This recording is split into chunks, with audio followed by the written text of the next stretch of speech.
სასწაულის მოლოდინში ეს არის ამბავი ქვეყნის უახლესი ისტორიის ყველაზე მძიმე წლებზე, რომელმაც აფხაზეთის მოსახლეობას დევნილობა, განსაცდელი და ტკივილი მოუტანა. 32 წლის შემდეგ კიდევ ერთხელ ამ ტრაგიკული მოვლენების გადმოსაცემად რეჟისორმა გიორგი კაშიამ გურამ ოდიშარიას სცენარის მიხედვით მაყურებელს ახალი სპექტაკლი შესთავაზა, რომელშიც აფხაზეთის ომის თანმდევი უმძიმესი ისტორიები მსახიობებმა მაყურებლის თვალწინ გააცოცხლეს. ერთმოქმედებიანი სპექტაკლი დაკარგულ და შეწყვეტილ ურთიერთობებზე და ამ კავშირების აღდგენაზე გვიამბობს, სადაც ნაჩვენებია 2-80 წელს მიღწეული ქართველი და აფხაზი მეგობრის შეხვედრა სოხუმში, კონფლიქტით გამოწვეული სირთულეები და ომი, რომელმაც ბავშვობის მეგობრები ჯერ ერთმანეთს დააშორა. წლების შემდეგ კი ისევ სოხუმში შეახვედრა, იქ სადაც მათი მეგობრობა დაიწყო.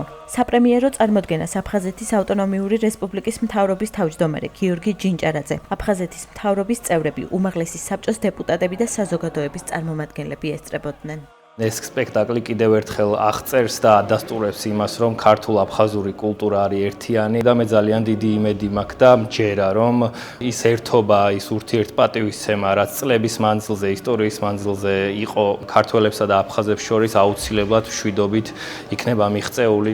ზაზა და ჯუმა, ქართველი და აფხაზი, მნიშვნელოვანი შინაარსით დატვირთულ ამბებს გვიამბობენ. კიდევ ერთხელ გვახსენებენ თუ როგორი სევდიანია უერთმანეთობა. დედა შენის გამომსხვარი პურის სუნი დღემდე მახსოვს ჩემო ჯური. საუბრობენ მომავალი თაობების მშვიდობიან ცხოვრებაზე. სპექტაკლი წარმოადგენს ერთგვარ შემოქმედების ზრუნვას, რომელიც მიზნად ისახავს ქართველებსა და აფხაზებს შორის შეიარაღებული კონფლიქტის შედეგად გაწყვეტილი კავშირების აღდგენას. სპექტაკლი ფონდ კანანელის პროექტია.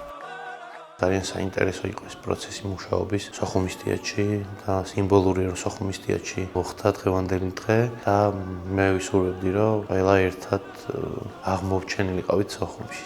ეს სპექტაკლი ძალიან დიდი სათქმელი თემატურობით, თავისი ხარისხით სოხუმის თეატრში აფხაზეთზე, სოხუმზე ესე დელიკატურად შეეხო საკითხს. ძალიან მნიშვნელოვანია. მე ვთამაშობ ზაზას ახალგაზრდობას. ძალიან მნიშვნელოვანია ეს როლი კონკრეტულად, როცა ადამიანის ახალგაზრდობას თამაშობ და გიწევ შეხება უდიდესი არტისტი მინდა აღვნიშნო ბატონი ლევანი და ანალოგიურად ბატონი მიერაბი.